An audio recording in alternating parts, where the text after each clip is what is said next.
நண்பர்கள் அனைவருக்கும் வணக்கம். இன்னைக்கு நம்ம இந்த வீடியோல சற்று முன் தமிழகத்தில் மிக முக்கிய 12 அறிவிப்புகள் வெளியாகியுள்ளன. சோ அது என்னென்ன அறிவிப்புகள் அப்படிங்கறத பத்தி தான் இப்ப நம்ம பார்க்க போறோம். வீடியோக்குள்ள போறதுக்கு முன்னாடி இதுவரைக்கும் நீங்க நம்ம சேனலை சப்ஸ்கிரைப் பண்ணலைன்னா உடனே சப்ஸ்கிரைப் பண்ணிருங்க. அப்படியே பக்கத்துல இருக்கக்கூடிய பெல் பட்டனையும் கிளிக் பண்ணிருங்க. அப்பதான் நாங்க போடக்கூடிய அனைத்து பயனுள்ள தகவல்களும் உங்களை கரெக்ட் டைம்க்கு ரீச் ஆகும். இப்ப வாங்க வீடியோக்குள்ள போலாம். தமிழகத்தின் புதிய விளையாட்டு கொள்கையை முதலமைச்சர் திரு விஜய் அவர்கள் விரைவில் அறிவிக்க இருப்பதாக அமைச்சர் திரு ஆதவ் அர்ஜுனா தெரிவித்துள்ளார்.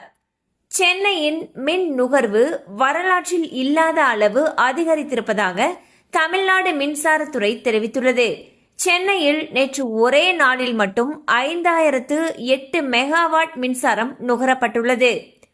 கடந்த 2 மாதங்களாக வழங்கப்படாமல் இருந்த மக்களை தேடி மருத்துவ திட்ட பணியாளர்களுக்கான சம்பளத்தை தமிழக அரசு விடுவித்துள்ளது.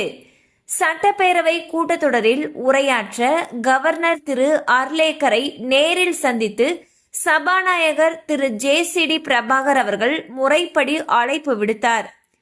சிங்கப்பெண் சிறப்பு அதிரடி படையினருக்கு தேவைப்பட்டால் துப்பாக்கி வழங்கப்படும் என்று ஐஜி பவானேஸ்வரி தெரிவித்தார்.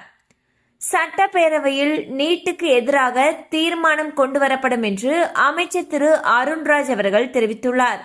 நீட் தமிழகத்துடைய உரிமைக்கும் கிராமப்புற மாணவர்களுடைய டாக்டர் கனவுக்கும் எதிரானது என்பதில் தாவேக அரசு உறுதியாக இருப்பதாக கூறினார். நிதி ஆயோக் கூட்டத்தில் தமிழக நலன் சார்ந்த பல்வேறு கோரிக்கைகளை பிரதமர் மோடி அவர்களிடம் முதலமைச்சர் விஜய் அவர்கள் வலியுறுத்தி இருப்பதாக கூறப்படுகிறது. முறைகேடுகளுக்கு துணை போகக்கூடிய அதிகாரிகள் மீது கடும் நடவடிக்கை எடுக்கப்படும் என்று விஜய் அவர்கள் எச்சரித்திருப்பதாக தகவல் வெளியாகியுள்ளது. அதிகாரிகள் நேர்மையாகவும் சுதந்திரமாகவும் செயல்பட வேண்டும். தாவேகா தரப்பிலிருந்து எந்த ஒரு அரசியல் தலையீடும் இருக்காது எனவும் முதலமைச்சர் திரு விஜய் அவர்கள் தெரிவித்துள்ளார். சட்டவிரோத கல் குவாரிகள் மீது பாரபட்சமில்லாமல் நடவடிக்கை எடுக்கப்படும் என்று அமைச்சர் திரு பிரபு அவர்கள் எச்சரித்துள்ளார். கல் குவாரி உரிமையாளர்களுடனான கூட்டத்தில் பேசிய அவர், டிப்பர் லாரிகளில் அதிக அளவு பாரம் ஏற்றக்கூடாது, ஜல்லி எம்சாண்டை அதிக விலைக்கு விற்பனை செய்யக்கூடாது என கூறினார்.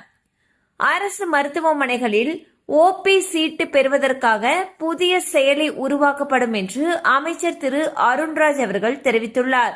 தனி விமான பயணத்திற்கான செலவுகளை தனது சொந்த பணத்திலிருந்து செலுத்த முதலமைச்சர் திரு விஜய் அவர்கள் முடிவு செய்திருப்பதாக தகவல் வெளியாகியுள்ளது.